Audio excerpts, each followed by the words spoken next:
All right, ladies and gentlemen, back again, new week, Tuesday, September 17th. We are in it, right? Football season is rocking, NFL, college, a lot of stuff going on. We're in it as well, high school football, youth football. It is the season. We have a great guest on today. Coach Schuman will be with us momentarily.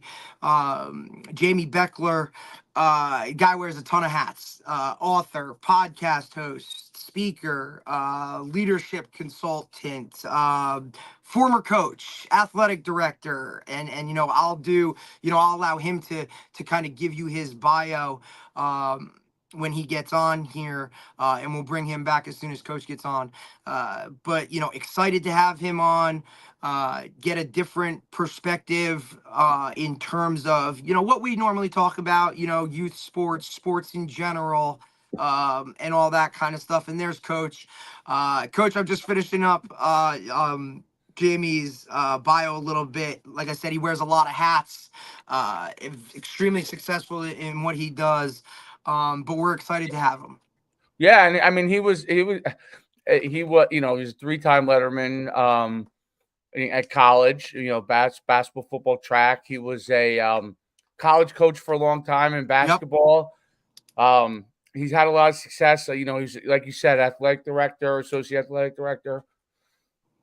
So he's kind of seen it from multiple areas, which is really great. And obviously now as a motivational speaker and someone that really teaches leadership to others. I mean, I think someone who has that multiple perspective of being an athlete, being a coach, being an administrator kind of gives you a unique perspective when helping others lead and motivate, and speaks to colleges across the country, administrators and coaches to help them really get better at leadership. So without further ado, let's bring Jamie on. What's going on, Jamie? Hey guys, I appreciate you having me on. Now you said, Coach, that I was a 3-sport letter winner. There's two types of multi-sport athletes. There's Deion Sanders, Bo Jackson, and then there's people like me. So I was the guy. Deion and Bo Jackson coaches are fighting for. My coaches were fighting for me to be in the other sport full time. You're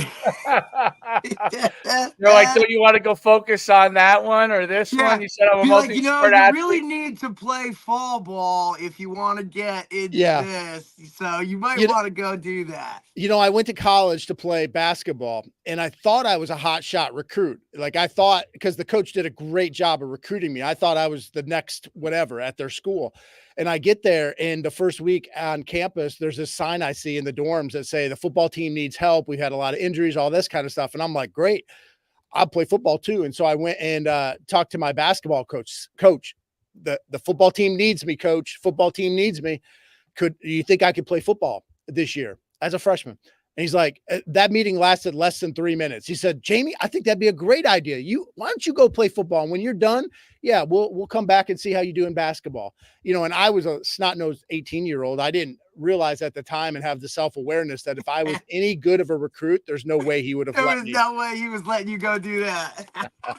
No, not at all. Funny.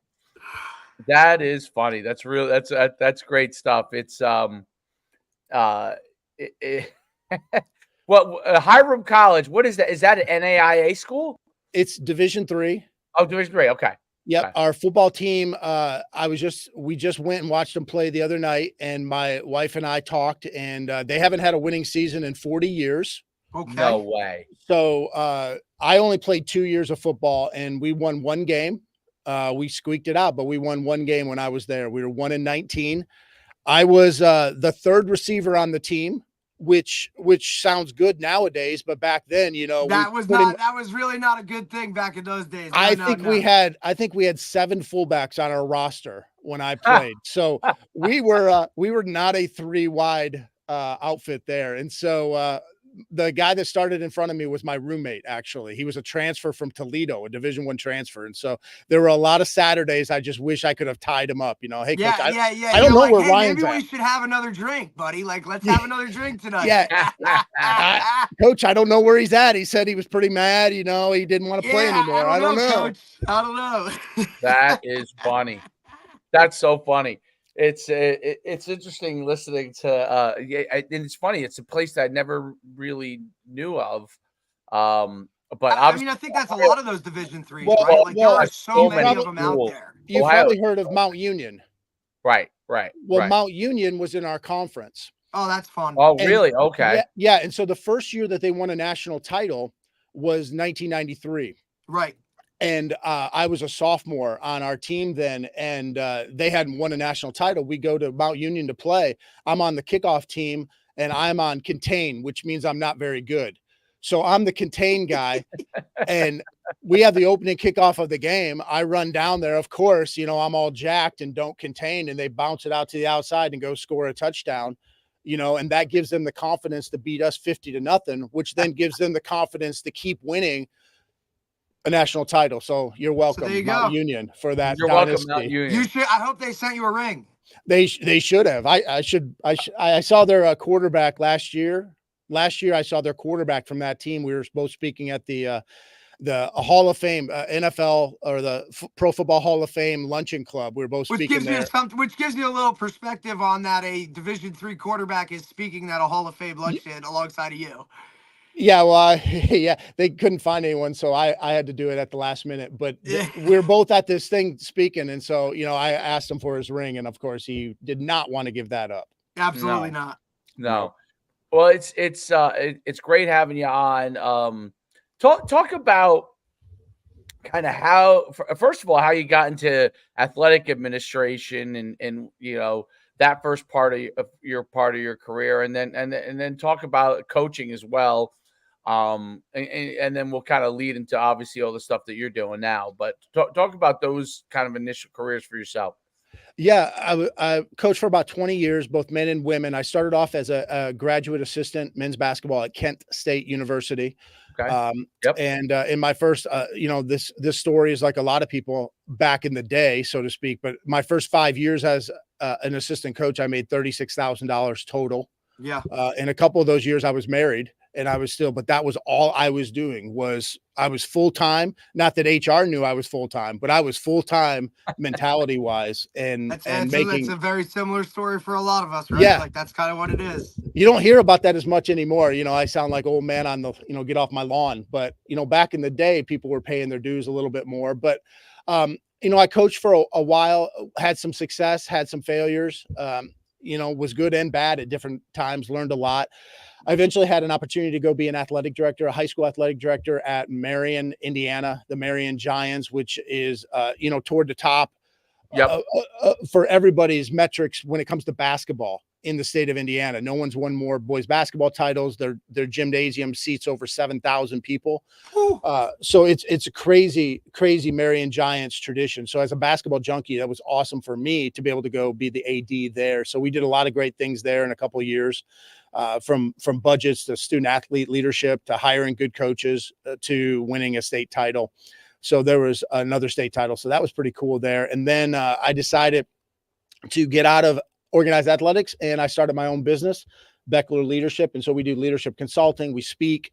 We just really try to help athletes be better teammates, better leaders, and then help coaches help facilitate that a little bit better, help coaches be more coachable. And then this past year, we actually added a small college searching firm. No one's helping small colleges find coaches. Absolutely not. So we started doing that as well this past year. So that's phenomenal. Yeah, you mentioned in the intro that I wear a lot of hats. We try to do a lot of things to help culture and help build that up, help coaches be better, leaders be better, so that ultimately student athletes can be better. And I think that's a much needed thing. Coaches need to be able to get coached on leadership, and especially the younger generation, because like you explained earlier, back in the day it was much more you pay your dues, you kind of learn those things from paying your dues, you know what I mean? And now there's an accelerated process to everything, and there's pros to it and cons to it, but the con to it is they think they're ready for leadership, and they haven't really gone through the rigors of the highs and lows of what it takes to do that. And I think that's overall like a huge area where help is needed. Because I could only imagine, I'm just thinking about football, for example, but football coaches are that's at the college level, it's an expanding thing. And they're bringing on young guys all the time, right? At the high school level, you have a turnover now of younger guys coming in, but not as many that want to do it, right? So the ones that do it sometimes aren't as prepared, and they have to be coached on it, right? So talk about what you're like. You're really trying to get through to these coaches, how they can help lead the leaders that are going to be their coaches doing the job for them. Yeah, well, one of our biggest philosophies, and not every coach wants to hear this, to be honest, is we have to be more coachable ourselves. It can't be just about us. And part of this is from what I'm seeing out there in the industry, that coaches are struggling with this, that coaches are, it's about me, my next job. It's about me looking good. It's about me getting a promotion or more money or whatever. It's partly that, but it's also partly I was the youngest Division III coach in America when I took over. Now, back in the day, 27 was young. Now it's not that young. But when I was 27, I was a head coach. That was the youngest in America. And I made so many mistakes, even though I was quote unquote prepared, or I was ready, or I was this up and comer. I made so many mistakes because it was all about me. Even when we did community service, that makes our program look good or helps other people, it was really still about me. It was, oh, wow, Coach Bechler's program, he runs a great program because they're doing all this great stuff or this leadership stuff that he's doing. But ultimately, it was about me. I didn't really care about my athlete. Like, I cared about them, but I cared about me a whole lot more. And so I still see coaches today making the same mistakes of making it about us as coaches as opposed to the student athletes. Now, that doesn't mean that you let the inmates run the asylum, so to speak, Right. but we have to get more where those athletes feel like they're part of the process, where they feel like it's our team, not just Coach Bechler's team or Coach whoever's team. And I think a lot of coaches struggle with that. I saw it. Oh man, I'm forgetting who it was. Just in the news recently, but it happens all the time. A player will make a mistake or have a turnover at the end of the game, and the coach will blame that player or will blame someone or will just go, off the rails about something. When in reality, there were so many plays that led up to that. There were so many plays that dictated the game throughout. There were so many decisions that we made as a coach, and we need to be more inspiring as opposed to playing the blame game. And I know it's easy to say this in our living rooms, in our office, but as coaches, we play the blame game a lot. Hey, it's not my fault we lost this game. Hey, it's not my fault you had that turnover or you missed that throw. Well, it might not be your fault, but it is 100% your responsibility as a coach to either have prepared them, to put the right people in the right place, to set them up for success, or to make sure it doesn't happen again. And oftentimes we don't do a good job of that as coaches, of taking responsibility for what happens on the field. And I was the same way as a coach. It's not my fault they had a turnover. Well, maybe I put them in the wrong position. Maybe I called the wrong play.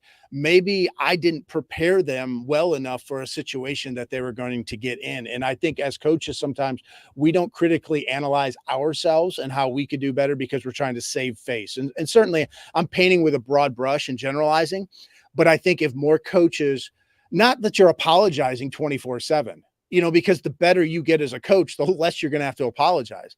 Right. But we should be a little bit more humble and a little bit more coachable because we want our players to be like that. And if we want our players to be like that, well, they're going to need to see an example at some point, because if we say that their parents are idiots, well, then where are they going to get all that humility and coachability? Absolutely, 100%. And I think a lot of us coaches were very territorial, right? Like we've always been leaders. We're most of these guys were captains or something of that nature, where you're always kind of the focal point of everything. And that's the same with as a coach. When you're leading your organization or your program, you need to set that example. Don't just don't just talk about it, be about it, right? Actions speak louder than words, all those cliche things.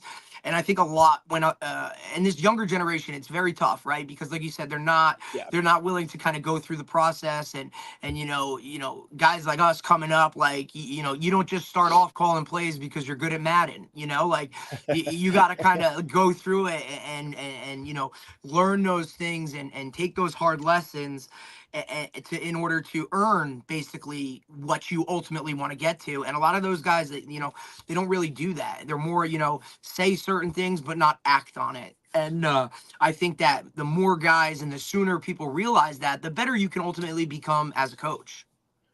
Yeah. But I realized there, especially at the higher levels, there's big money involved.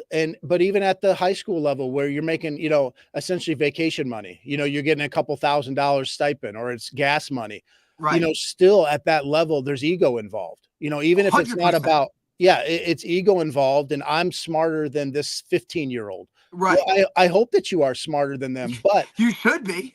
yeah, you should be. You should be one of the smartest people in that stadium every day, or especially on Friday nights. But the thing is, your knowledge and how smart you are doesn't inspire a 15 or a 16-year-old who's going through, so many issues in life, or they have egos also. So we've got to find ways as coaches to inspire our athletes to run through that wall that we say athletes don't do anymore. Well, some of them will if they're inspired. And, this is dating myself, but that old movie, Ferris Bueller's Day Off, where you have that teacher. Yeah, it is a great movie. But, you have that teacher who's like anyone, Bueller. He's probably the smartest person, about whatever science or math he was teaching, but nobody's inspired by him. And sometimes as coaches, that's how we get, we're just the Bueller, anyone. Our athletes aren't listening to us because, we know what we're talking about, but we're not inspiring them to go out there. And especially the kids that maybe don't have that star role, we're constantly asking them to sacrifice, the team, but then we're not praising them, when they do. Yeah. We're not praising that wide receiver when, it's a run play and he gets down in a stance, just like it would be a pass play for him. Or he tightens up his gloves just like it's going to be a pass play for him, or he runs and gets that safety to bite. And that frees up that next level for the running back. We don't praise those people enough when they do those little things. And then we bang our head against the wall. Well, why doesn't that wide receiver go hard on a run play? Or why doesn't that offensive lineman do X, Y, or Z? Well, it's because they don't get praised enough. Right. And kids need that. Unfortunately, especially now this generation with the instant gratification and all those kind of things. And I think and it's really something, it's phenomenal that you brought this point up because, we really, my team in general, we've kind of taken this approach where, those scout team guys are their most important players on that team. If they're not willing to go out there and basically get their head bashed in by the starters every single week, and then have to go play a JV game on Monday, and then, hey, you got to show up on Tuesday and we're right back to practice. Like, you don't get a day of just working out. You got to go back. I think those guys, when they feel like, and that's why football is the ultimate team game, right? It's like you're asking 100%. 11 guys to do something, and majority of those guys, you're not getting your name in the headlines when you do it, right? It's those other guys that you rely on to make you and ultimately the team be successful. That's where the praise needs to come in, especially even more so. And Dave can attest to it because he coaches his son's 10U team or 9U team at the moment, where those younger kids really are they're trying to feel it out. And do I really want to do this sport? And if you want to help those kids continue and play that sport for longer than just 1 year, then everybody needs to get praised. Everybody needs to understand that you don't have to be the superstar. You can still be that guy and have a high level of success. And ultimately, when we win together, like, we've all won. And I think that's, especially at the younger levels, as a middle school coach or a high school coach, where these kids really need a lot of that in order to just be successful at everything. They got 1,000 other things going on, right? Like, praise them for the little things that they do when ultimately, like, they don't have to be doing them. Yeah, it's hard because, especially my first couple of years as a head coach, as a basketball coach, I'm not going to pat you on the back for blocking out. I'm not going to pat you on the back for running the floor hard. That's what you're supposed to do. Well, that's true. That's what they're supposed to do. But they also don't want to do that.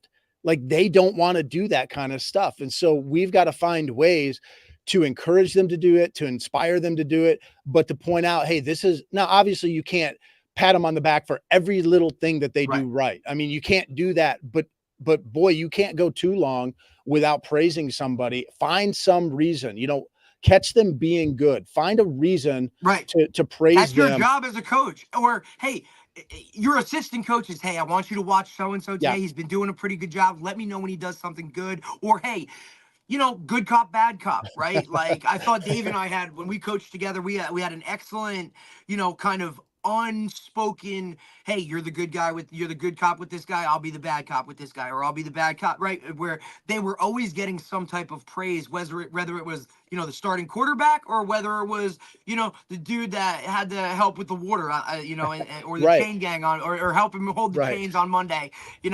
Everybody has a role, and football, when you have a team of 50, 60, 75 guys on a team, and you're constantly worrying about this and this, delegate as that head coach. Hey, let me know if so and so does good today, or hey, who do you feel like was a guy at practice today that we can talk about that isn't the guy we would normally talk about. I think that stuff's really important. And you may have to go a lot longer in your practice or your game finding that one thing to say about little Jalen. He's been a screw up the whole practice, but then you catch him handing some water to some guys, or helping out the trainer, or he was cheering for something. Picking up a piece of trash that he didn't have to pick up. Like, you might have to wait a long time for some kids, because some kids are screwballs. But you can ultimately find something. And it doesn't matter to these kids. It doesn't matter how big, how small.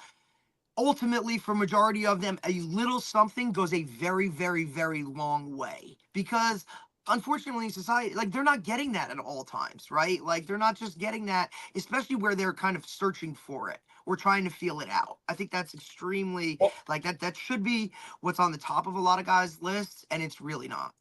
I think what also is big is understanding what each kid needs, right? So absolutely, you have to know your team. Every kid is different, and there are kids, listen, I'll use my own kid as an example.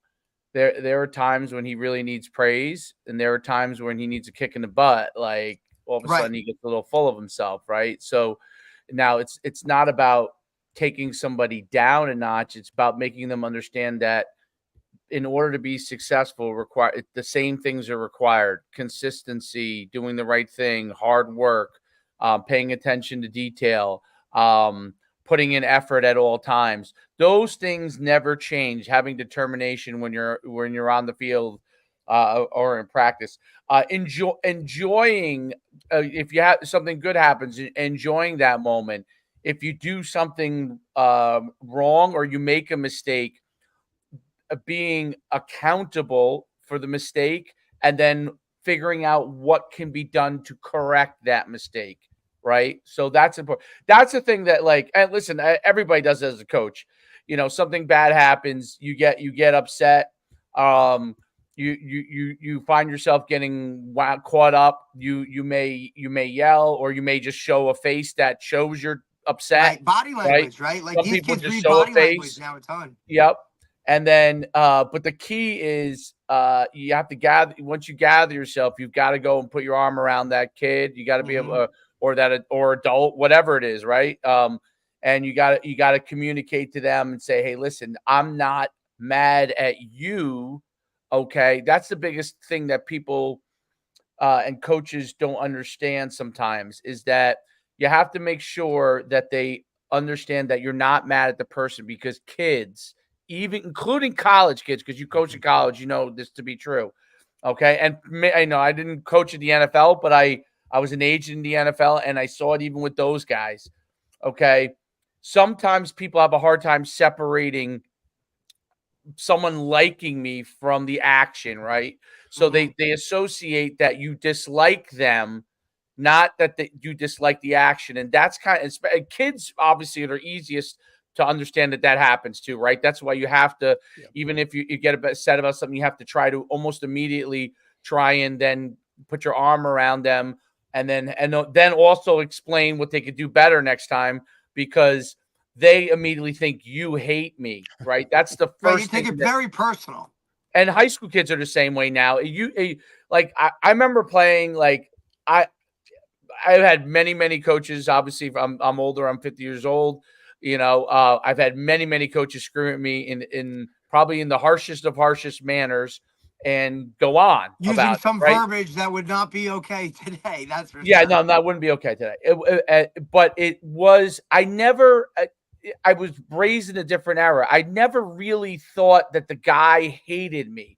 I thought he hated my performance. Yep. Today, that's all associated in the same thing. Literally, the kids think you hate them, not the performance, and they can't. And it's funny because I even think back to when I was 10 years old and like wrestling and stuff. If I won like 95% of my matches as a youth wrestler, but when I would occasionally get beat, and or a coach was coaching me hard and I made a mistake, and they corrected my action, I was just more mad at myself. I really was never upset with you might like briefly be upset with the coach, but I never thought the coach hated me. That's Right. what's changed dramatically, and it's part of the change in upbringing, the change of social media, and obviously why you see a lot more coaches approach things in a different manner when at all possible, because we're definitely more sensitive. I don't know whether it's a good or bad thing. I don't know the answer to that, but I know that they have a hard time separating coaching from personal interaction, and that's the hardest thing to me as a coach. That's why you have to know each person and you have to be able to talk with them. And I think, and you were an administrator, so you know this too, is that the hardest thing for administrators is to know whether the coach understands that or not, because they field complaints about things and they don't really know. And a lot of modern administrators make the mistake of blaming the coach in situations when they shouldn't. When sometimes it's a matter of just having a conversation between the athlete and the coach to get everybody on the same page. Well, there's no question. What I've seen is administrators cover their own butt. Of course. But I mean, coaches do too, to a degree. It seems like everybody's doing that. I Right. think it's the era we're living. Everybody's looking to cover their stuff because everybody Yeah. knows all it takes is an allegation and you might be done. With the way social media is now, right? Like these things get out and are blown out of proportion and are sometimes like the wrong report, that guys go into it with that guarded type of, I need to protect myself and my family first, which is a tough way to do things.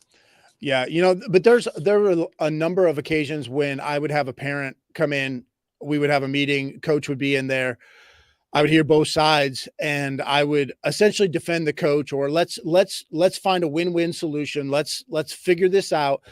And then afterwards, I talk with the coach and I'm like, are you seriously this dumb? Like, Yeah. I mean, I wouldn't say it that way, but I mean, Right. I'm like, But you wish you are could shooting say it that way, right? like you're, it's yeah, actually like, easier to say it that way, but we have like, to be, a yeah, certain way you're as shooting yourself in the administrators. foot. Like you Right. didn't make a very good decision. Like it's not illegal or unlawful or anything like that, breaking rules, but it just wasn't a wise decision. Like this was obviously not a good decision. You probably should have made that. It was going to make a parent mad. Right. Or And was now you've put me in a situation to have to defend you and ultimately Yeah. put my tail on the line, right? Like, Yeah, but because you learn, because I know I probably did a lot of things as a coach that would drive an athletic director crazy. Now, granted, I was at the college level, so you Right. dealt a little bit less with parents then. right.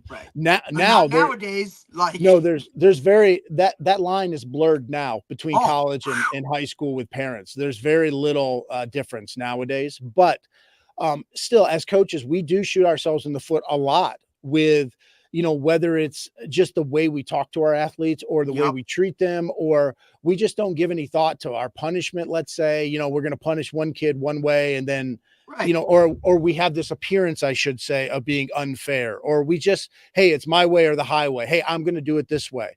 Well, That's we've not got how to it works. we've You got to can't cookie explain a cutter little bit. things anymore, right? No, You you got can't. to explain a little bit more on things, which is unfortunate, but that's the way it is. But coaches forever have had to adjust and adapt with their game plans, with things that are going on, the situations and on their team.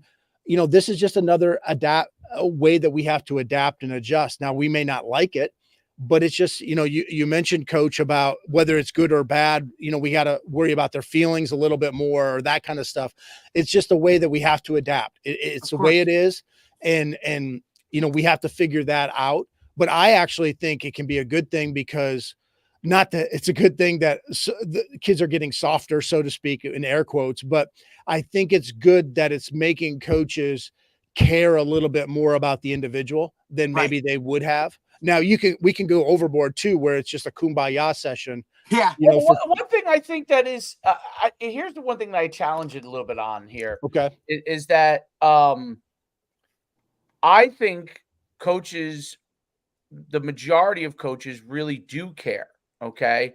And my thought process is that the overwhelming majority of coaches, I'm not saying that there's some guys that win more games than others, that I'm not talking about wins and losses. I'm not talking about, my thing is, I think the majority of coaches, especially as you move into like middle school and high school, those coaches for the most part really do care. And I think even at youth level, I think, even though obviously a lot of times the parents are coaching, from what I've seen is most of the time the coaches really do care. The issue on the one thing I want to challenge you on is the difference is the old school coaches had a different way of showing it, and that way will not apply today because people will not understand that. The second thing is, and I'm curious though, because you mentioned fairness. My personal belief is that there's absolutely nothing fair about life. Okay. Now you try to give everybody an opportunity to showcase themselves and to give them an opportunity to be evaluated. But like if I'll use it, two wide receivers could be very, very close in ability, but I see this guy as being better than this guy, right? And if me and Derek looked at two guys that were pretty close, okay, and I'm gonna use this as an example. Derek is 5 foot. What are you? 5'9", 5'10"? Thank you. Or 5'5". All right, say 5'8". Yeah, well, in cleats, 5'8" in cleats. We're good. 5'8". Okay, I'm 6'1". Okay, and me and Derek would probably agree that this is probably the way a lot of it goes. He's gonna lean a little bit more if two guys are equal to a guy that he sees a little bit more in his own image. And I'm going to lean a little bit more to a guy that I see in my own image. It doesn't mean I'm right and he's wrong. It doesn't mean he's right and I'm wrong. It means that you kind of have, if their performance is fairly close. Now, is that fair, quote unquote? Not necessarily, right? But it's how the subjective world, and I always say to people all the time in sports is, this is the unfortunate thing about a lot of team sports. And I played both team sports, football, and I did individual sports, track, right? Track and field, there is no such thing as you have to be fair. There's a stopwatch, and the guy who finishes first in the fastest time is the winner, right? Everybody starts with the same gun, and there's a very, very few instances other than someone getting disqualified for something that fairness is really an issue. Team sports is very different than that because there's a lot of ways that people see things that are different. Like I might like X quarterback because of these skill sets. Another person might like X quarterback for these sets. Like if you were to take two pros, you got Lamar Jackson and you have Aaron Rodgers, right? Two totally different quarterbacks. It would both excellent in their own right, okay? But if I'm Coach A and I prefer this, then that guy's my quarterback. If I'm Coach B and I prefer this, then this guy's my quarterback, right? And you see that all the time. And that, to me, is a tough thing for parents to understand. Very, very, very difficult for parents to understand. And that's where I would say the overwhelming majority of issues, even when my son's on another team that I'm not coaching, even for me as a parent, because you think, well, I think he's better than this person, right? But the coach may not see it exactly that way. He may be looking at other skill sets that are not the skill sets that I value. So talk a little bit about that, because I think that's an important thing, because a lot of parents and coaches listen to our stuff. It's an important thing for people to really understand kind of how that works. What's your thoughts on that? Great points. I don't disagree with you on any of those points.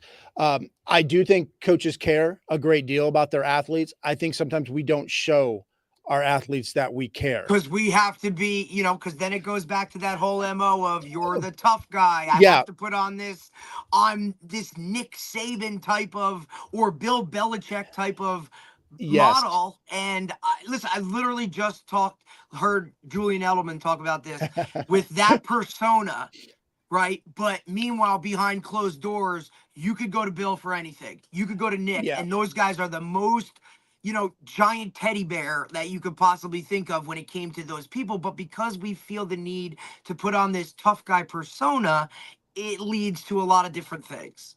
Yeah. And I'm not saying the tough guy persona is good or bad. I'm not Right. saying any of that, but, take even in basketball, the legendary coach, Bob Knight.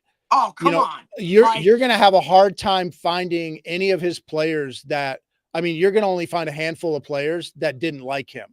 Almost Right. all of his players are going to say he cared about them a great deal. But to the public, or the perception was he didn't treat players very well. Now he didn't coach the way I would have coached, but his players loved him. They knew that he cared about them. Right. I think it's important for our athletes to know that we care about them. And sometimes we don't show that very well. But in terms of coach, what you're talking about fairness, yeah, I made the statement earlier on about that's not fair, and then I kind of backtracked. The appearance of failure, the appearance of fairness. I think that's more important because it's hard to be fair because life's not fair in almost every way. But the appearance of failure to a teenager sometimes, oh yeah, they struggle with that. And it doesn't mean, once again, that you're going to stroke their ego for 2 hours a day. And you've got to walk around on eggshells, worried about what they feel all the time. But you do have to have a little bit more communication than maybe we would have had 15, 20 years ago with our athletes to help them maybe understand a little bit more about what goes into the decision-making process for different things. We know that they're not going to agree a lot of times, but if we can just open their eyes up to a little bit more, then we're probably doing. Because right now, most coaches take the approach of, well, this is the way it's going to be. And they don't extrapolate that a little bit further. Either one, on the front end, they don't clarify their expectations. yes. And sometimes we might say, well, we told them this. Well, we told them this How did one you tell time. them that? Or we did it in such a way that I understood, but did that 16-year-old understand? So we need to set those expectations clear enough so that those teenagers understand. Secondly, we need to then let our actions be aligned with what we just said. Yes. And oftentimes we're not doing that either. Our actions betray our words. We're a little inconsistent or even hypocritical with what we say. Mm-hmm. But then third thing is we've got to have those lines of communication open a little bit. So, and you mentioned it, football, there's a lot of decisions we make as coaches that are not measurable. You mentioned it, coach, in track. In track, everything's measurable. Yeah. In football, it's Not really so hard much. to measure who's a better blocker from the wide receiver position. Right. Like you can make up measurables, but at the end of the day, they're not objective. Correct. At the end of the day, it's our feeling. I trust you as a blocking wide receiver a lot more than I trust this other kid. Well, that's hard to measure. And it's hard to tell a parent that kind of stuff. And absolutely. So the lines of communication have to be really open, where we're almost educating parents, we're educating the kid, and we're giving them hope that, hey, if you can do this a little bit more, you're going to earn my trust a little bit more. Now, that's tough because, once again, none of this is factual. None of this is objective. But some of this is going to be, you know what? Hey, Derek, the trust isn't just, you got to show me you're a better blocker. Blocking has a lot of trust involved. And so you're going to earn my trust by coming a little bit early for practice, paying more attention. In these other drills, you're putting forth your effort. You're not the first one to leave, or you're not, X, Y, or Z. You're going to earn our trust in a lot of different ways, because how you do anything is how you do everything. How Correct. you do everything is how you do anything. So it's not just on these 2 blocking drills that we did today in practice that earns my trust, because blocking is a trust thing all in general. Because your other all the other players are trusting you that you're going to do your job, because then it affects them, good or bad. And so everything you do is earning trust. Now, that's a lot easier for me to say right now than it is to actually do it and to get a teenager to buy into that or to take ownership into that. But the more you can educate them and help them, and then catch them being good when they do something that earns your trust. So I don't know if that totally answers your question, No, Coach. it does. So, well, like Dave, okay. and I always equate it to this, right, Jamie? Like, it's the same thing. Hey, do good in school, right? If I can't trust that you can sit in a classroom, pay attention for 45 minutes, 90 minutes, whatever that time schedule is, how am I supposed to trust you or put you in a position to earn that trust? Like, I'm not even going to put you on the field if I can't trust that you can sit in a classroom and do what you're supposed to do, because now I put you on the field. How am I supposed to trust you on 3rd and 10 when we need to know what we're doing, right? Or things of that related to that stuff. In general, right? generally speaking. Yeah. Generally Like, speaking. and if you put it into those terms where it's not just football stuff, now, okay, well, hey, do you hold the door open? Like little things like that, like those little, hey, do you, we told you to always have a pair of, sneakers in your locker in case we need to go inside.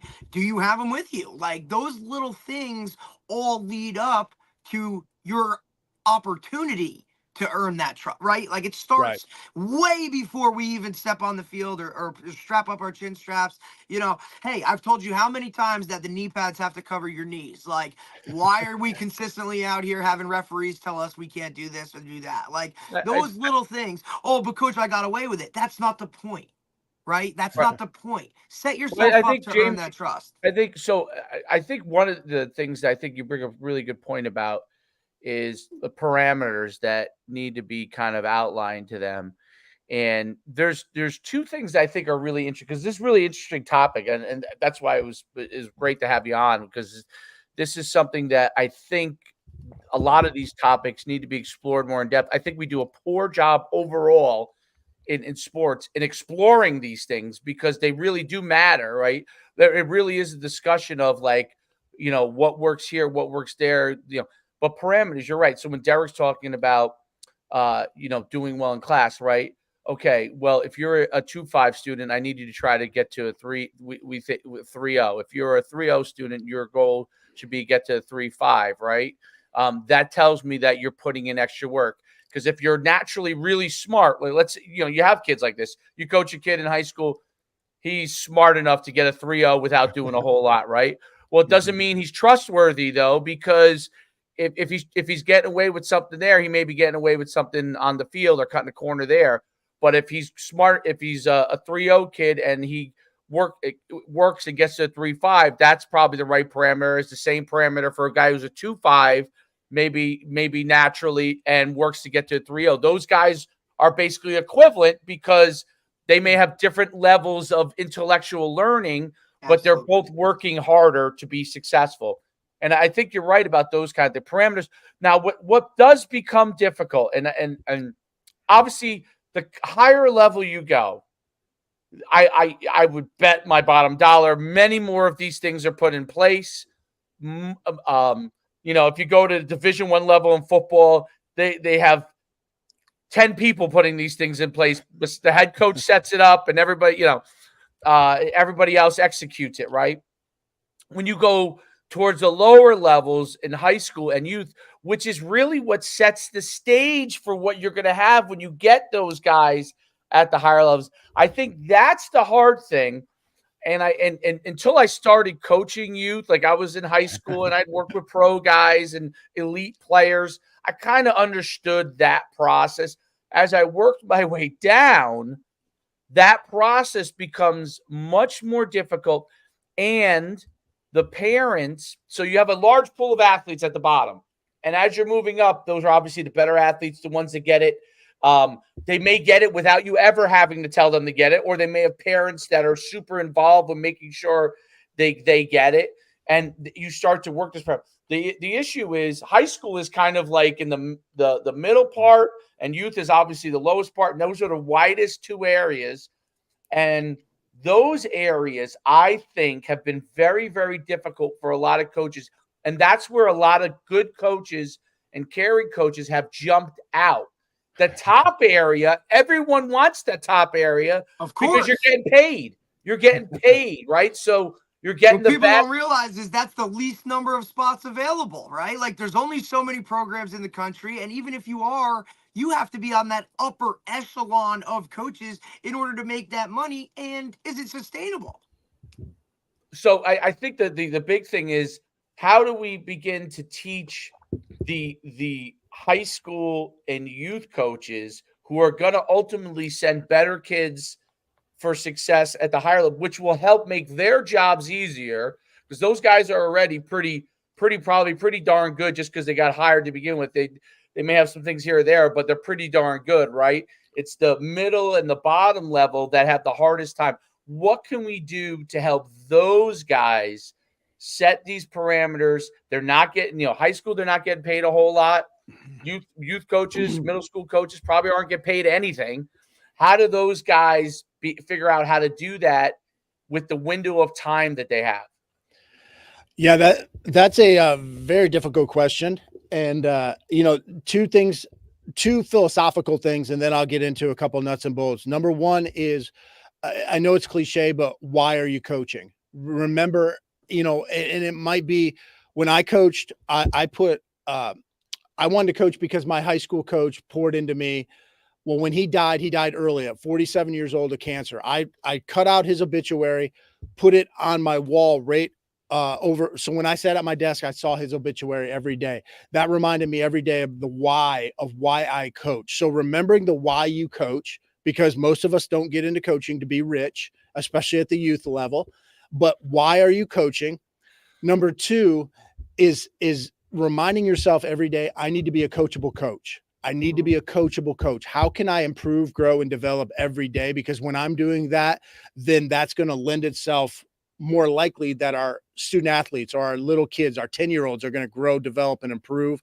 Plus, that's going to be an attitude I take into practice a little bit. So two philosophical things is trying to remind ourselves what our why is and to be a coachable coach. But then from there, looking at it as, how can I inspire my athletes every day? How can I make this fun for them? Now, I know at the higher levels, sometimes fun is not a word we want to use, but how can I make this fun for them where the learning is good? And part of that is making sure the practice is planned well. Now planning and organization is not fun, but what's Necessary. What's not fun is a 10-year-old having to stand there while you explain again how we rotate in this drill. A 10-year-old standing there waiting 5 minutes for their turn to go in a drill because you've got a million kids in this drill and only one ball or whatever that is. Kids have like 7-second attention spans. Right. You have to, yeah. I mean, they're TikTok all day long. Boom, boom, boom, boom, swipe, swipe, swipe. Well, as coaches, we have to do a much better job. And I hate to say this, but we have to do a much better job TikTokifying or Instagramifying our practices to a degree. 100%. I agree on that 100%. And in order to do that, we have to be prepared and more organized with what we're going to do. If it's just me at practice, or if I have 4 other volunteers or whatever it is, we have to be more prepared so that the students, so that these kids, teenagers or 10-year-olds, they don't wander off with their mindset. Because we'll say all the time, well, these kids, their focus is terrible. They're not committed. They're not this, they're not that. Right. Well, we're not helping them with that. How are they supposed to stay focused for a boring 2-hour practice? They're not going to. And then we get mad at these kids for not being like us. So we have to do a better job of preparing and planning and organizing our practice so that, it's going to meet them where they're at a little bit more. And then once they get excited about something, then maybe we can stretch things out. Then maybe we can add a little bit to it. But we're because then they're all in and they're plugged in for even longer, right? And I kind of say, it's the same thing. Like, look, guys, like I'm not going to keep you. You give them the whole look. We got to be plugged in for 20 minutes and then we're going to go whatever, right? But as a coach, like you said, it's all in the preparation and it's also in knowing your team. Certain teams last longer in terms of that stuff. Or if you make it more interesting or creative, or you kind of meet them halfway in terms of where it is. Like, I'll give you a great example, right? So my high school team, the old day of, these kids love technology. Anything technology is like what they're dialed into, right? So, the days of, hey, scout team, hold up a card, look at this, gets monotonous after a while. So we invested in a company, and this is a shout out, no free shout outs here, right? Go Route is it's a device, basically a phone or a mini tablet that goes right around their waist, where now we upload the cards, we draw them on Huddle or whatever, we upload them onto the cards. Now these guys all wear these Go Routes around their waist for practice. And as a scout team player, I don't have to come back to the huddle. I'm not looking at a card every play. I can literally line up, look down at the play, and know exactly what I'm doing. And just that little bit of technology inserted into practice, it's unbelievable. I've been bragging about it to Dave for weeks. It has literally, not only has it increased our number of reps in practice, but the buy-in from the kids now. I mean, you would think it's like, I open up the bag and be like, all right, Go Routes. I mean, you want to talk about a fight? Like, now we got some fights over the Go Routes. Like, I'm getting one, you're getting one, just because you added that little bit of what they need. And for their attention, they're not looking at a card, then they have to go here, go there. It's just bang, right there, go. Gone. And like you said, it's something new, it's interactive, it's like it's what they're on the regular basis of what they're doing day to day. And now now they can get going. And now we've seen just the overall every bit of practice be so positive because of this little like tweak that we made in terms of meeting the kids halfway. Well, you'll need to clip out that and send it to Go Route and see if they'll use it, right, up Dave? some We'll money. take that sponsorship. We need him as a sponsor. There we go. Absolutely. But you can also, and this gets, this is not as easy to do at the younger levels, but Dave's in it. Like 9U, he's in it. Yeah, but you can ask them for their feedback. You can get them where they take ownership in a drill. Hey, and it can start off, hey, we're going to do this blocking drill. We're going to do a blocking drill today. Which of our blocking drills would you like to do today? And you ask 5 of your kids or 6 of your kids, and then they're excited because you're doing the drill that they requested or something like that. And I'm speaking in generalities, and you could put your own spin on it.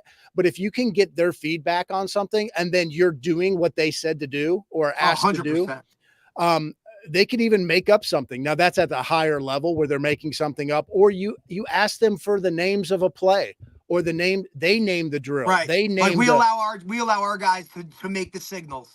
Like, it's little things like that. Hey, absolutely. I can tell you instances too, like a young kids this is with young kids and but like their favorite tackling drill is this thing we call shake and bake. Because they basically, the old days used to do these crazy Oklahoma drills, but you can't do that anymore. You modify it. It's a modified drill where you want to be in prison. One guy's gets to make a move within a space from an angle, and the other guy tries to tackle him. It's kind of an angle tackling drill, but they like it because there's a goal at the end, like someone's trying to score and the other one's trying to stop them, and it's the number one drill they always. We don't get to do it every day because it doesn't apply every day. But we try to do it at least once a week with them because they ask about it every single day. The same thing with today. We're doing shake and bake today. We're doing shake and bake. That's exactly what they say. You're like the same thing is with tug of war. So we do tug of war, but like we can't do it all the time. But we try to do tug of war once a week or once every other week because they love to do. We break them into 4 teams, and then they go. It's like a tournament. They tug of war. And they love it, and someone wins and someone loses, but they all have fun. They're kind of working together. So like I can think of off the top of my head, those are 2 things that I know every day. If I could do them every day, if they would do those drills every day, right? But at least it gives them something to look forward. At least once a week, they get to do it. They get something to look forward to. And those are just 2 quick examples. There's probably 4 or 5 other things that they've said to me. but I hear those two over and over and over and over and over and over again, just like we give out prizes, right? Derek knows this. Like, I'm big on giving out prizes. I'm big on giving out stickers on the helmets. Yeah. And we give out, like, I mean, you wouldn't know these things, but things like teeny mates or football cards and stuff like that. And if a guy does well, or if a unit does well, or a long touchdown, the whole unit gets it. Or so they look forward to those things, right? And Those not little everybody rewards. gets a prize all the time. Like this week, for example, probably the whole entire team is getting a prize that's gonna make me broke, but because they played very well as a whole, they had a bunch of really good things happen. And so basically the whole team will get a prize. But what basically they remember is, wait a minute, we did really well. And of course, you probably won the game if you did really well as a whole. And now we're all getting prizes. I want that feeling again. I think that's part of what you're talking about is kids want kids and teenagers. They're trying to replicate feelings that they feel are joyful for them. That gives them the experience, and they probably won't even remember the 90% of the wins and losses. That's my guess, because I don't remember it now at my age. You know what I mean? Like, I can remember a few of them. All right. But what they will remember, the fact that they got cards if they did something well. They will remember when they did tug of war, right? They'll remember that shake and bake drill. Yeah. They will remember that. But it's funny because the parents only remember whether they won or lost, whether Johnny got the ball. Well, think about it, Dave. Like, how many compliments do we get, right? And even that, like, when the kid comes home from our camp with something every day on top of getting that T-shirt or whatever, like, yeah, the parents are like, well, what'd you do, bud? And then they can explain what they did in order to get that. And now it's, it just takes it to a whole nother level, and I wanted to touch on another thing, Dave. The whole, like, I remember, like, one of the greatest things I think that, I've taken from Dave's process of being a head coach and doing all of these other things is that, and we were talking about the individuality of each kid on the team, is not so much setting hard, fast rules, but more parameters or guidelines within the program that gives a coach that wiggle room that, hey, it's not, okay, you were late to school, so you got to sit the first quarter, because that hamstrings you in terms of every situation is a situation by situation basis. So a lot of coaches, I feel like, they come out and they're like, these are our rules and this is how we're going to get things done. Well, everything's a case by case basis in my eyes, because with the way the world is now and individualized, like I said, you can't cookie cutter certain things anymore. You have to kind of take it as that. So more guidelines, not rules. Well, I was curious to hear your take on, like, how you feel about that. Yeah. In general, especially coming from an athletic director standpoint. Yeah, the higher level you go, I definitely think the less rules you should have. Well, that's what I'm speaking in terms of, I'm not talking, I'm not going to give my 6-year-olds like, right, like whatever. Like, I am, because now you got guys all over. Right. No, but I was one of these guys that when in my first head coaching job, I mean, my rule book looked like the NFL, or it's like a Bible. It looked like the Bible or the NCAA rule book. It was crazy big. And I painted myself in a corner so many times. Yeah. By the end of my coaching career, I mean, you could pretty much put on a Post-it note what our rules were. And little things. And I know this doesn't affect you guys quite as much, but at the college level, like, I didn't end up having rules that were school rules or like laws. Like, no, that's different. College is a totally different beast. No, but a lot of times we might, and this could be interpreted different ways, or you could take your own approach to this, but like, I shouldn't have to put on the rules, don't drink and drive. Now that's definitely something you shouldn't be doing, but that's a legal thing. Or I didn't want to be toward the end of my career, I didn't want to be the enforcer of school rules. Right. Necessarily. So, but here's the thing with the rules.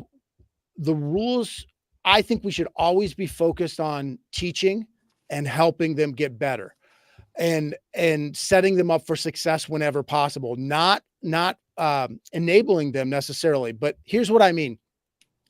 We know, let's say it's 15 minutes before practice and a kid is struggling to get to practice sometimes. Well, this is more at the college level. You'd have someone go back to their dorm and Yeah. drag them or find them. But let's put it into high school football terms. A lot of times you have a Saturday morning film session, or just we're going to get together and do some stretching, kind of wind down from the Friday night game, let's say. Well, maybe you have a bunch of kids that are poor or don't have cars or don't have really weight. Right. You have some That's a struggle. freshmen.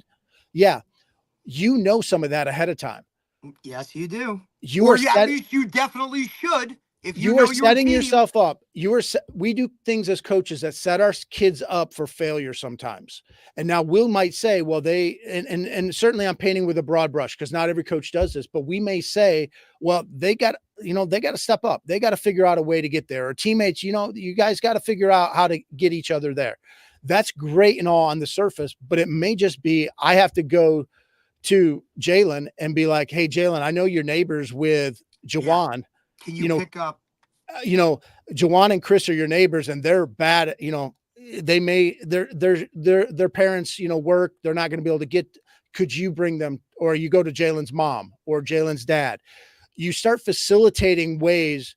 So you think about ways that kids could break rules, and you start facilitating ways to keep them from breaking those rules or getting themselves in trouble.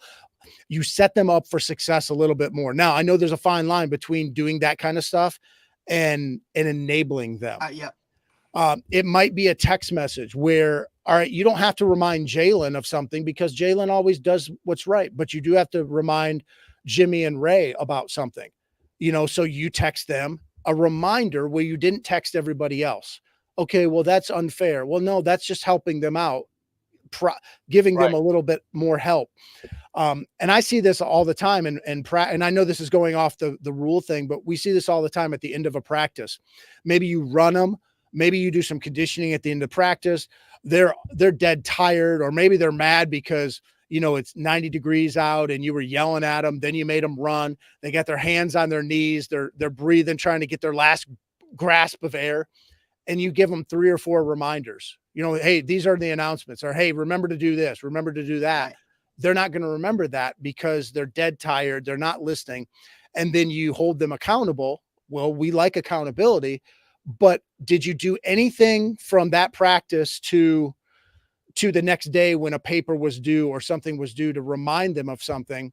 Well, maybe they got ADHD, maybe they're autistic, right. Maybe they're just dead tired or they're not paying attention. Okay, well, and that's where I was going with it. The special education model, right? Where some guys need more. Yeah, some guys need more. They need that IEP. They need that individualized type of, okay, or maybe you're not enabled. I mean, like you said, there's a very fine line. And as a former special education teacher, right, like that's part of this whole gig is these guys are going to give you those parameters within that educational plan, but even as that teacher, and this will probably rub some people the wrong way, but sometimes that's just enabling, and sometimes it's an actual diagnoses that it is what it is. Sometimes they just need that little bit of push. They need that little bit of tough love or that extra, whatever. But like, it's not like you're going over the top, but some of those guys need help. So like you said, set them up for success, not failure. Well, there's so many ways to remind people nowadays. And I know it can get to be a pain in the butt, because, well, why should I have to remind these kids, especially at the higher levels? Well, do you want to win? Well, yeah, exactly. That goes back to kind of one point I made way at the beginning was sometimes we play this blame game and it's not my fault Jalen didn't turn in his paperwork. Well, no, but it is your responsibility to help him to remember that or to remind his parents of this. Or now if it's getting to be a point where I keep reminding him and nothing changes, well, then you have to evaluate, am I reminding him in the right ways? Maybe, I'm reminding him, I send him a text message. Well, maybe you don't do that. Shut off at 9:00 and you always send the text message at 9:30. I mean, that's a silly example, but you start evaluating, all right, am I doing everything I can do? We're living in. Well, my son's phone goes off at like 7. He's a teenager, a 14-year-old. His phone goes off at 7. Whether or not we're good parents, I don't know. But good for you though. Good but for if you. his coach were to send him a text message after that, he's not going to get it. So if you know that about an athlete, send the parent a text message. Or there's so many ways we can look at this. And I'm not saying to enable people. I'm not saying fill out paperwork for people. But what I am saying is, I think as coaches, we need to step up a little bit more sometimes, or have our assistants or our volunteers, spread out that work. But how can we remind our athletes and set them up for success a little bit more, as opposed to being a gotcha coach? Oh, I gotcha. You screwed up. Those I'm going to punish you. That's not smart. One of the things that I think administrators can help with, and this just kind of really popped into my head, and I was just thinking about myself when I was a high school coach for 20 years or 19 years, and the things that I would deal with. And you brought up a point about, like, there's so many things as a head coach. Did I text this group here? Did I send something to this individual here? Did I talk on the phone with this guy here? Did I get back to this parent there? One of the things that administrators, I think, should help head coaches in all sports with a lot more. And the reason why I say this is because, remember, Derek, when we had Dell, he was just phenomenal with this. This one of a kind type athletic director. He like, tried that's a once in a lifetime guy. Yes, but I learned. I mean, we were only with him for a year because he left, and then eventually we left because of that. But he was great at taking as many things off the coach's plate as possible, meaning like paperwork, even sometimes equipment, like even to his own detriment. The way he looked at it was, he was paid full time as an AD, right? Even though the coaches, their jobs basically were year round, even if this is my job. He tried to take away as much of as possible and made you the helper, as opposed to making you the person who has to gather it all up. Like, and he had a great perspective because he was a coach for a long time. So he always used to say, like, because I asked him one time, I said, like, you really do a lot more, and it was kind of like, hey, I just try to handle everything that annoyed me as a head coach, right? So as my job here, it's to make you focus on your team, your players, and those things that were those little bit extra, or those, annoyances. If I can take that off your plate, now that allows you to just be a better coach, and it's more time for the kids. And that was his explanation. I thought it was so logical, and I'm like, wow, that's really kind of like eye-opening, right? I'll give you a great one, Daddy. This is a simple one, okay? And nobody ever does this, and he did this. When the football season ends, right? Okay. Obviously, if you make the playoffs, unless you win the state championship, everybody's upset after because you lose, right? So unless you're the champion, you lose. And if you didn't make it that far, you're playing in probably a game that doesn't mean that much. So yeah, you might be slightly happy, but you're not that happy. Okay. So basically, at the end of the year, everyone's usually, unless you win the championship, has some level of they're sad it's over, or they wish they could have played one more play. What he did was, he said, listen, we're going to collect the uniforms at this time, and I will be there. And if you could come down, I'm going to be there from, let's say, 10 to 12, have all the players come in. I'll give you the message to send out, and I'll start taking all the stuff from them. Okay. And then you can help me organize it at the end to make sure we just put it all in the proper place. But he basically collected the majority of it and put it all in the place. And then me and a couple of the assistants would help just put it away with him. And he took that off the plate. Whereas usually what happens for a head coach, and this is all sports true, mostly, but usually what happens in high school is the season ends, and either right away, what I used to do to try to so you didn't have to have a huge headache, you would have these piles set up, and everybody puts their stuff in a pile, and everybody is basically really upset, and they're putting their stuff in a pile. It's a big mess, and then you and your coaching staff has to go put this away. It's the end of the season, and you don't really know where to go with it, right? Because you're waiting for the athletic director to tell you the next day where you can put it. This guy took that all off your plate. And I thought that was an example of, you know what, now as an administrator and the coach is are all they're working together, and he's saying, I want to let you be able to coach and handle the difficult issues that you have to handle as much as possible. And I want to take off your plate as much as the paperwork, as much of the administrative stuff as I can. Not everything can be taken off your plate. It's crazy to think that would be the case. But he would take so much off your plate, and he would just let you know, okay, hey, here's the list of the guys that haven't gotten their stuff in for physicals, right? And all they got to do is come down to my secretary, give it to her, she'll go through it, and she'll tell them, right? And we would get that list, and I would say, hey, you haven't gotten this, and then we could go and call the parent. But it was so well organized from that standpoint. It allowed you to be more of a coach and be able to be more with your players and less the bad cop, so to speak. It was really, really a really cool thing. And I think I think you talked about it obviously extensively, but I think that the biggest thing to me is that from administrative to coach to parent to athlete, everybody has to understand that we're all kind of working towards a common goal. And that if we're combative in any one of the 4 areas, it's not going to work. Any one of those 4 areas are combating with each other. Now, 1 or 2 individuals can be managed in that process. But if you start to get to 7 or 8 parents, or like now you got the inmates running the 3 asylum. parents, 4 athletes, because sometimes athletes can be combative, but their parents are great. And sometimes the athlete could be great and their parent is combative. You know what I mean? And sometimes the administrator can be combative and the coach is great, or the coach could be combative. And so the more of those people that aren't on the same page, the more likely you are to have a problem with success. And to me, it doesn't mean that anybody is actually in the wrong. It means that there hasn't been communication up and down that line, okay, that people are able, and everybody's on the same page of where everything's going to go. If you escalate this is what's going to happen.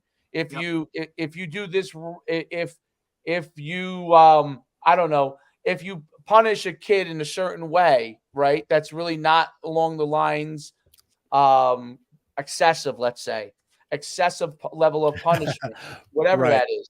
Like you get mad at a kid and everybody's done practice and you run him 20 sprints. That would be like, okay, you're going on. You run him 2 or 3 sprints. If you're trying, I'm not a big fan of using conditioning and strength development as a punishment because they start to associate that. Yeah. But there's a lot of coaches that still do it.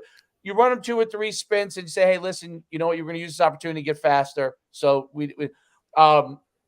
that can work. But if you go excessive, then it goes the other direction. And I think the point you made about at the end, like, and me and Derek had brought on this guy, Tony Holly, sprint. Was a football coach. Yeah, Tony Holly, great guy. With him. But his whole thing is like, if you're utilizing strength conditioning or speed development in your practice, utilize it for speed development. So at the end, even with youth kids, I mean, if I'm going to run 5 sprints, we're going to give them a little bit of a break and make sure it's full speed, right? Because we say, hey, this is to get you better. These 5 hills, we're only running 5 of them. This is just to get you better, so you're stronger, right? And so they know that there's association with the betterment of what they're doing. It's the same thing with, like, we started out the year, like when I first started coaching, every time someone did something wrong, you would do up downs. You want to be very selective when you use. If you use punishment, you have to be very, very selective, and it has to be, to me, a point that has to be driven home that hopefully you don't have to ever use it again, that they can learn from. Because otherwise, everything should be for betterment, in my opinion. I don't know. Yeah. If I'm wrong. No, I would agree. And I would even, I mean, I've never, I shouldn't say never, toward the end of my career, I was very anti-conditioning drill, even for conditioning. Yep. So there was a purpose to the drills, but I went away from that just because, hey, let's like in basketball, I mean, you can just play a lot of full court and get a lot of conditioning. Exactly. Of course. But we actually did pass patterns. We would do with our athletes. We would let them be wide receivers and and I would throw them balls and stuff. And, that wasn't the greatest conditioning drill, but it was fun. And we would do Coach, tag. sometimes you got to spice it up, man. Sometimes you got to think way outside the box and utilize like something that's going to click for these kids, especially with the way, and Dave and I talk about it all the time. We try to push multi-sport athletes like, hey, man, like maybe now you just found something else, or just to switch things up for these guys in terms of that nature. It's so important. Yeah, and we even went with we did a lot of morning practices or morning workouts, 6 a.m. type stuff. And we started going with, when we were doing conditioning, we started going with a lot of like cardio equipment or aerobic equipment. And whether it's the bike, the treadmill, the stepper, the elliptical, those kinds of things. And then we would keep a chart, and it was a competition every day. Well, that's the other part. When you put things on a board, right? And now you're ranking guys or first, second, third. And then we'd always took it a step further and been like, hey, you do this, you get a t-shirt. You do this, you get gloves. Yeah. You do this, you get a towel. Like that reward system, say what you want about it, but when kids know they're gonna get something and they see a finish line or something of that nature, when you put their names up there, man, it changes the way they do things. Yeah, we did.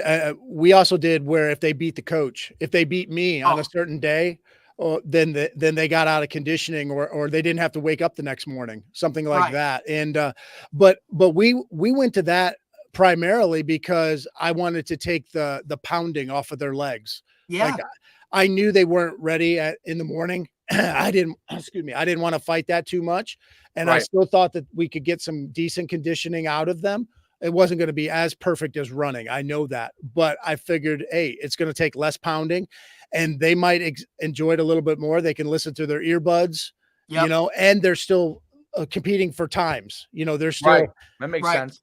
Hey, I know what the record is. I know what this week's record is, or last week's record is on the elliptical machine or the stepper machine or whatever. And I'm going to try to beat that today. And if nothing else, I'm going to beat coach today, so I don't have to come tomorrow morning.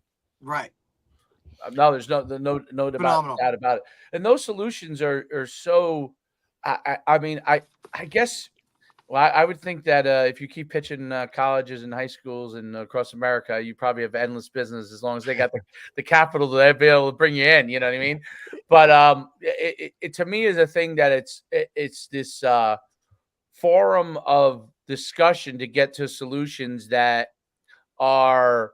It's not just about being like a better way of performing, but it's enabling them to figure out how they can enjoy their journey as well. And I think that's harder than ever. And then my question on this is, and this is going to be a tough one. By the way, you've handled obviously, because me and Derek are coaches, we deal with these things all the time. So you've handled these questions unbelievably well. Thank you. But one of the things that I find is so challenging for coaches now, and this is college, high school, and youth, they're all dealing with this now, is that if I'm unhappy as a player, I can go over here. You don't give me the answer I want, okay, which is going to happen if someone's a backup or someone's not playing where they want to play, or a multitude of reasons. I'm going to go over here and leave you. Okay. Now, most coaches' answers, including mine probably, is I want you to stay because I like you and I think you could be very valuable, but you should do what's best for you. That's in the old days. That wasn't, listen, the old days, I'm going to sit down with you. I'm going to talk with you. I'm going to have a conversation, figure out what is, but my thing now is because everybody's going to have some level of unhappiness. We try to figure it out if we can. Okay. If someone's unhappy, we try to figure it out. But ultimately, you have to do what's in your best interest. Now, that's changed tremendously in sports. And I think it's the pros. This is not really a relevant thing because they have salary caps and you can be as unhappy as you want. You're under contract, you're going to stay there. But in college, high school, and youth, and college has led with this, with transferring and being able to leave at any time. And there's pros and cons to it. The pro is no player is stuck. I was a player. If I was if I was stuck, I would be, I would be unhappy, right? The flip side of it is you may not be able to salvage a potentially salvageable situation. And I'll use myself as a simple example. It's pretty easy to do. My first year in college, I was not used to being third string, and I thought I should have played right away. Right? I was ready to leave. My first 6 months, I was ready to leave. My father told me, if that's really what you want to do, we can do it, but I think you should try to stick it out. Right? I stuck it out. I had an injury, and then I was the starter the next year. That was great, all well and good. I started. I did very well. Then my coach got fired. New coach came in. I had a back injury, and I was out for a year, and I came back, and then that coach didn't like me at the position I was playing. Right? Now, luckily, because back then, if you transferred, you have to lose a year, and if you went down a level. If you stayed at the same level, you'd have to sit out a year. So I stayed. They flipped me to the other side of the ball. I ended up starting there, and I was successful. But if I were to think about it in today's terms, I probably would have stuck out the first one because I was young. The second one, when the new coach came in and said, "Hey, I thought, this is not. I don't think you're that." He didn't say he didn't think you were good there. He thought there were other people better there. I'll flip you over to the defensive side of the ball, and we'll see if you can have success there. It worked out. But when he would have decided that in today's world, I probably would have thought to myself, I should leave. Okay. And Derek, does that make sense? I mean, it's kind of, I'm trying to be practical in how I'm thinking about it.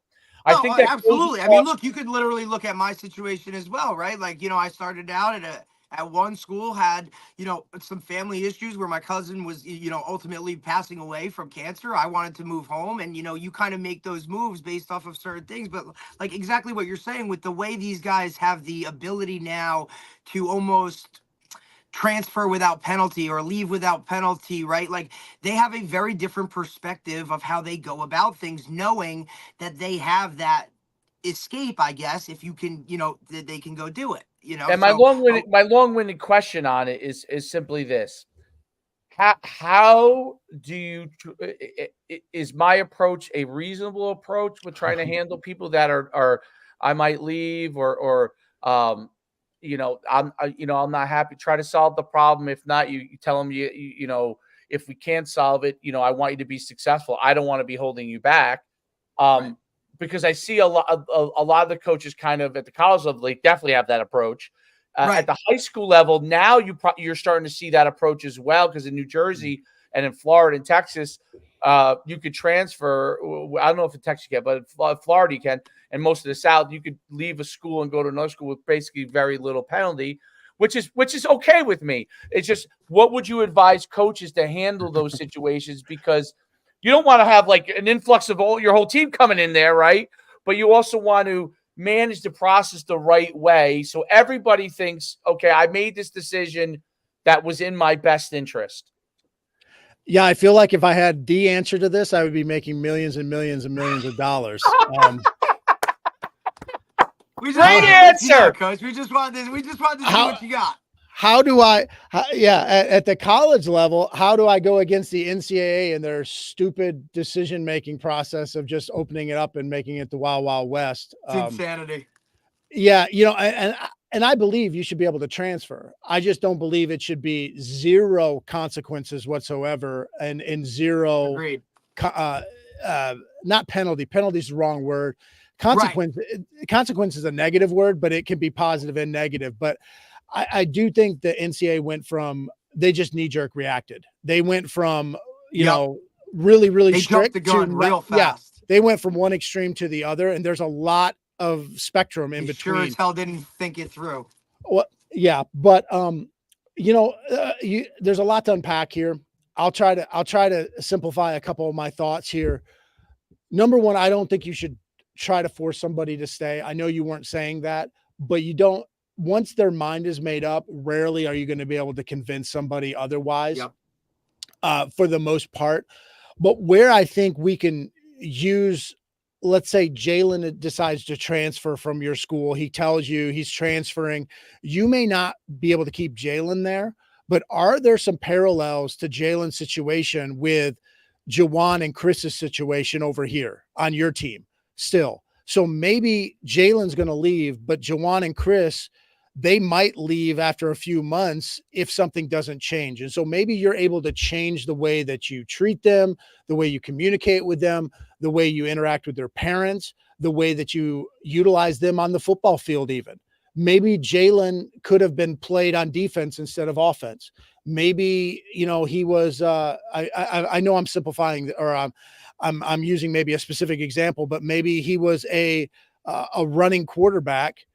Well, but he sat the bench, but he could have been in the slot, or he could have been, one of your guys in the wing T or something. I know I'm Right. going off a little bit, but could No, you no, have it utilized makes him a sense. little You're bit? understanding me. So you're not going to keep Jalen in your program, but maybe the lessons from Jalen leaving get you thinking, it gets your mind percolating, and it helps with the way that you handle Jawan and Chris and what you're going to have to deal with them 4 months from now or a year from now. Maybe you can use those lessons. There's some parallels there.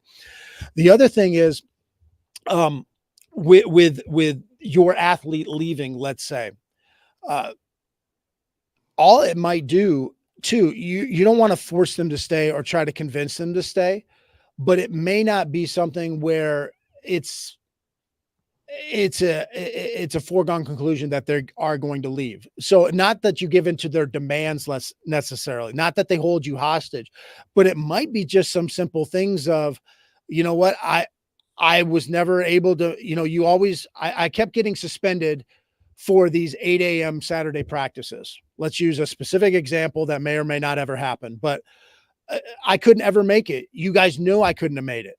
Well, maybe you can make a 9 a.m. practice instead. Maybe there's something that you can compromise on. Once again, not letting the inmates run the asylum, but you never know with these kids and their parents. It might just be one straw that broke the camel's back. And maybe you don't totally give in, but maybe you look and say, you know what, I can adjust something. If I adjusted this, well, it's no big deal to make it a 9 o'clock practice instead, let's say. Or, you know what, maybe I can have someone come pick you up, or maybe you have a ride issue. We never know. Sometimes just one thing that we say to a kid turns them off and they remember that. Or maybe it's just one event that happened. And I'm not saying, once again, I really want to make this clear. I'm not saying we give into their demands, but sometimes things so trivial. There's little trivial things that can get in someone's brain and they just can't get past that. And maybe if you could nip that in the bud ahead of time, or retroactively or whatever, be like, you know what, I think we could change this. I think we could do something a little bit differently on this. And I don't know what that could be for your program or anyone else's program, but there might be something. So if you could get to the root of why they are leaving, it just might be that they're playing time and you can't change their playing time. But it could be, you know what? Have you ever thought about playing on defense? Or have you ever thought X, Y, or Z? Would that be something you would consider? And if you have a good relationship with them, if you've been depositing into their emotional bank account, you may be able to make a withdrawal that doesn't make them stay for the rest of their career, but it might make them give you 1 more week, or it might make them give you 2 more weeks. Or the season goes better for them. And then possible. They might move on anyway, but at least they walk away saying, you know what? All right, he's not able to solve my issue, but the guy tried to make it the best experience that he could. And I think you're right about that. That's a very, very great perspective on it, because I do think those are among the most very, very, I mean, it's the most difficult thing of all, right? Because I do believe there's a trickle down, like, people can say whatever they want, but when it happens, once college, see, when they did that in college, they did it really to try and help the players, right? Like the mindset of why they did it was not negative. Okay. It was actually positive as to why they didn't want players to be stuck. They didn't, but what basically happened was it had a huge effect, obviously, in the college ranks, but it has, I think, an even larger effect as you move down, because what people look and watch on TV is what they think the world should be when it comes to them in their smaller experiences. If Johnny, who's the greatest player in the state of Wisconsin, is unhappy at the University of Wisconsin, okay, and I don't like what's going on in my little town or my high school, then I should find another thing. And sometimes they're right. Sometimes they're right. Okay. Sometimes I say sometimes, and this happens in college a lot of times, but sometimes there is no solution. I think this guy's ahead of you, and I can't solve that for you. You know, I can't Yeah. really solve that. I Yeah. want you to do the best you can. I'm going to try and figure out a solution. If we can't solve it the way that we all think is the best way for you, and the best way for the team, okay, then you have my blessing to do whatever you need to do. You know what I mean? Because ultimately we want you to be. Our goal is for you to be successful, and if that's with us, fantastic. If Yeah. that's with somebody else, fantastic. That's the way I look at it. You know what I mean? It's like, because ultimately I want you to be successful, and it's not always that me or our team or this college or what can get you there, but we want you to get there. It just may not be with us. I think that's always a fair thing, and I think that the way coaches should always handle it is, if somebody is truly unhappy and no matter what you do and you can't get them to where even listen, even when they're great and they say, yeah, let's try to figure it out. You try to figure it out. It just doesn't get there. And they say, ultimately, I want to move on. And, the best thing I think you could say to them is, hey, listen, I want you to be successful. So when you go to this next place, whatever this place is, do the best you can and try to be successful there. But a lot of times what happens is people are unsuccessful because they think they're doing all the things that are necessary, but they don't. And that's the thing that I'm not going to ask you to answer that question, because I don't know the answer to that question. And any answer you give, there's probably a counter to it. But when you talked about the parameters, I think that's phenomenal. I think that that's a huge thing to help them understand that. And ultimately, you're the man in the mirror. Like, even when they're young kids, the parents can help them with this. Look in the mirror. Did I do everything I'm supposed to do? Okay. I did. Great. Then we need to figure, did I do everything I'm supposed to do? Well, I did all these things, but I didn't do these two things. Okay, can we fix those two things? Yes. Great. Can we not fix those two things? No. Okay. Then we're limited to an extent as to what we're going to be able to do. And I think that ultimately there's a big thing in the home that is probably an underlying issue to all of this, which makes it harder on coaches, which makes it harder on athletes. And in the home, there's a lot of things now that pull parents in different directions that go way beyond just, are you a good parent? You know what I mean? Their job. Right. Most of the time, both parents, if you have two parents, they're both working. If you have one parent, that parent's probably working all the time, so they can't spend as much time with you, right? Yeah. And that's the hardest thing. And we don't trust coaches as much as we used to. Okay. And there's maybe really good reasons for that. I'm not saying there isn't, but we don't trust our coaches as much as they used to be able to help parents along in that process. Whereas I think, maybe back to when Derek, but definitely back when I was growing up, like even my youth coaches, they knew me. They knew my family. The high school coaches, they knew me. They knew my family, right? That is much less and less, and it's kind of two sides. Coaches are scared to get too close. That's true, because they've been burnt, and parents are scared to let their kids get too close because they've been burnt in different areas, right? And that's ultimately why you get hired and paid the big bucks to talk to people to help solve all of those issues, Jamie. That's exactly it. That's why you get the big bucks, so you can solve all those issues. But I want to let you give a final point before we let you go. I think you are phenomenal. Well, I appreciate that. I want to give two thoughts on the connecting with your athletes and parents issue that I've seen very effective. One is in the off season.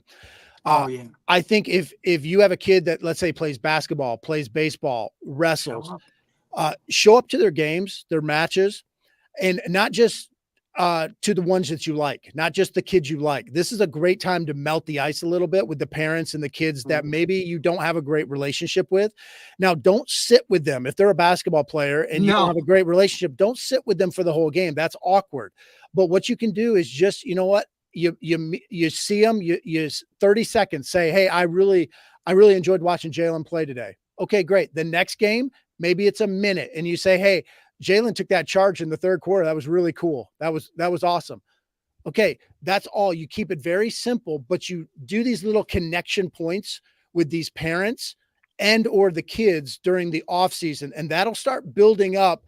We talk about putting some emotional deposits into that bank account.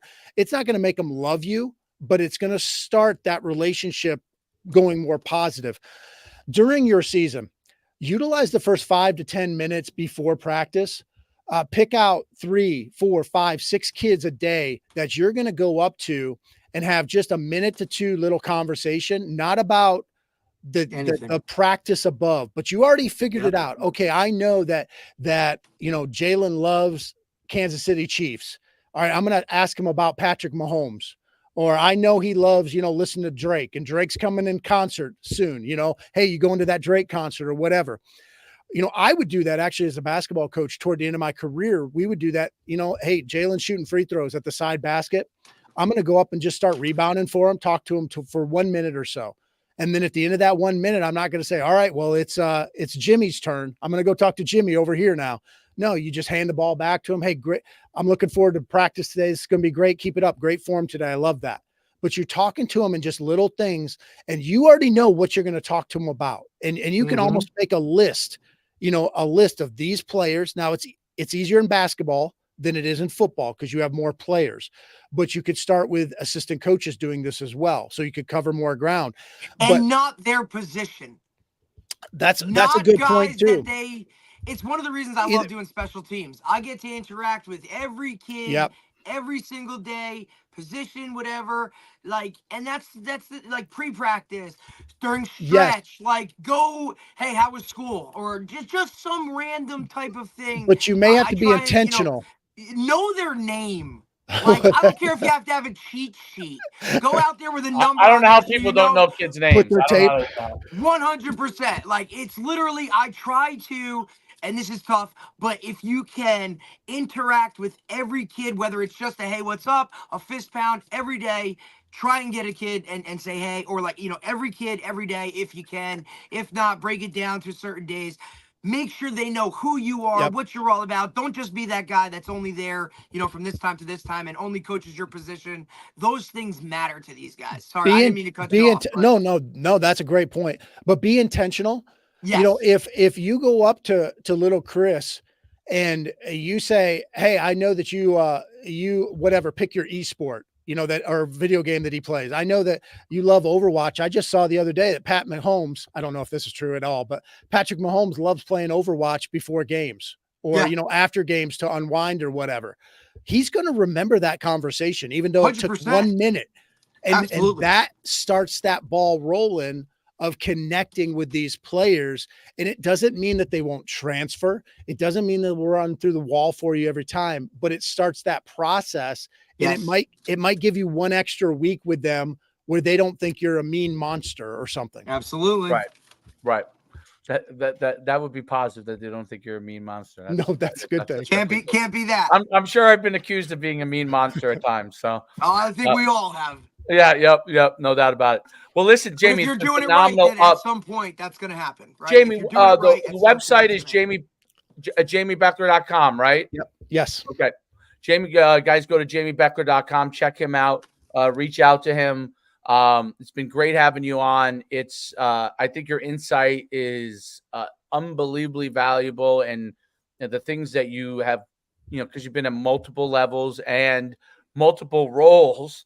Right. You have understand all those perspectives, which I think is really unique. It's been great giving you insight, and I'll tell you, you hit on so many topics in a really positive way and a positive approach to solving things, because they are sports is really, really difficult, and it's more difficult than people realize until you get into it, because like, I said, in the old days, like, you kind of, this group of kids were the good athletes for the most part, and they kind of did sports, and all these other kids kind of went and worked in high school, and that world has changed. Everybody does sports from the time they're really young. I don't care what level they are, and they're all aspirational to have some level of success in sports, and that has changed dramatically. So these issues that may not have been huge issues when they've always been issues, but may not have been as big as they are now, because you have so many more people playing sports